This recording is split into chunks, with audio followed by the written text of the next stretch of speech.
இனி வீட்லயே பானிபூரி செய்யலாம் எல்லாரும். ஆச்சி பானிபூரி கிட்.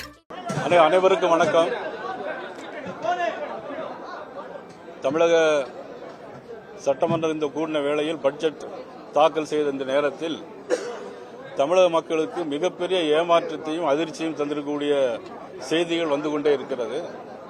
இன்னைக்கு டாஸ்மாகை பொறுத்த மட்டிலும் டாஸ்மாகில் மிகப்பெரிய ஒரு ஊழல் நடந்திருக்கிறது.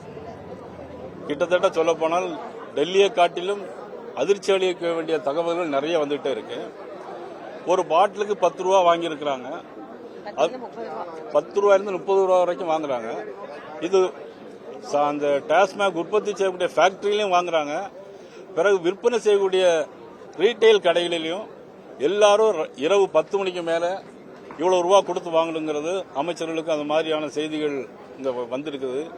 இதெல்லாம் கண்டித்து இது மிகப்பெரிய 1000 கோடி ரூபாய் ஊழல்னு சொல்றாங்க.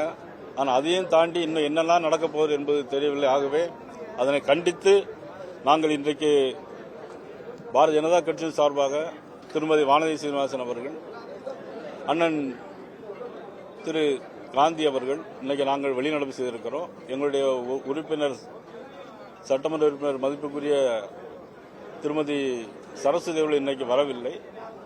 ஆகவே நாங்கள் இன்றைக்கு வெளிநடப்பு செய்திருக்கிறோம். அது மட்டுமல்ல, இன்னைக்கு ரூபாய் சின்னத்தை பொறுத்த மட்டிலும் ரூபாய் சின்னத்தில் மாற்றம் கொண்டு வர வேண்டும் என்று சொல்லியிருக்கிறாங்க.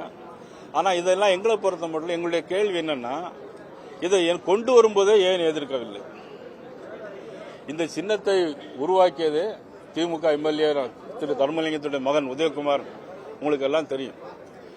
ஆக கொண்டு வரும்போதே இதை எதிர்க்கணும். அது மட்டும் இல்ல, ஒரு பதவி பிரமாணம் எடுத்திருக்கும் போது ஒரு மத்திய மாநில அரசு ஒரு பட்ஜெட்ல கொண்டு வரும்போது பதவி பிரமாணம் எடுத்தா இதெல்லாம் கொண்டு வராங்க. ஆக இந்திய அரசியல் சாசனத்துக்கு இது எதிரான உண்மை. ஆக இந்த மாதிரி செயல்களில் ஈடுபடுவது என்பது தவறானதாக இதையும் கண்டித்து நாங்கள் இன்னைக்கு வெளிநடப்பு செஞ்சிருக்கிறோம்.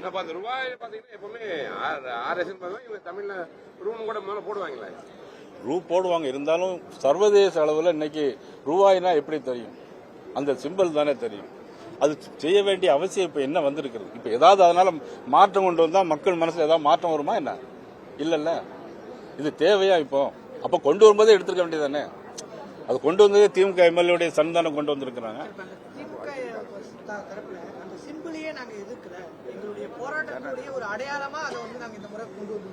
இல்ல இதுல இப்போ எதை எதிர்த்து போராடணும்? போராட வேண்டிய அவசியமே இல்லல்ல. எதை எதிர்த்து போராட வேண்டிய சூழ்நிலை இருக்கு இப்போ? அதாவது அதனால தான் பிரச்சனை. இப்போ புதிய கல்விக் கொள்கையினால என்ன தவறு நடக்க போகுது நாட்டில்? இன்னைக்கு புதிய கல்விக் கொள்கையில என்ன பண்றாங்கன்னா, இந்திய படிங்கன்னு அவங்க சொல்லல, ஏதாவது ஒரு மொழியை படிங்கன்னு சொல்றாங்க. அதுதானே இன்னைக்கு நாட்டில் இன்னைக்கு தேவை. ஏதாவது ஒரு மொழியை படிங்க. இன்னைக்கு சிபிஎஸ்இ ஸ்கூல்லையும் சரி, இல்ல மற்ற இன்டர்நேஷனல் ஸ்கூல்லையும் சரி, அவங்க எந்த இருமொழி கொள்கையா வச்சிருக்கிறாங்க? மும்மொழி கொள்கையை தானே வச்சிருக்கிறாங்க. அதனால இந்த எதையோ நடக்கிற ஊழல் எல்லாம் மறைக்கிறதுக்காக வேண்டி மும்மொழி கொள்கைங்கிறாங்க, ரூபாய்ங்கிறாங்க, அவ்வளவுதான். இதே மாதிரி ரொம்ப கோடிக்கணக்கான வரும்போது கொஞ்ச நாள் பேசுறீங்க விட்டுறீங்க. இப்ப டாஸ்மாக் இத்தனை கோடி ஊழல் இது தொடர்ந்து எதிர்ப்பு ஒரு சரியான நிலைப்பாடு இல்லாத மாதிரி தான் தெரியும். அதாவது மணல்ல ஊழல் நடந்தது, இன்னைக்கு விசாரணை நடந்தது, என்போர்ஸ்மெண்ட் பண்ணது, சிபிஐ விசாரணை நடந்தது, எல்லாம் நீங்களும் பாத்துருப்பீங்களா? நீங்களும் நாங்க என்னன்னா இதை சொல்லத்தானே செய்ய முடியும், மக்களுக்கு தெரிவிக்க முடியும்.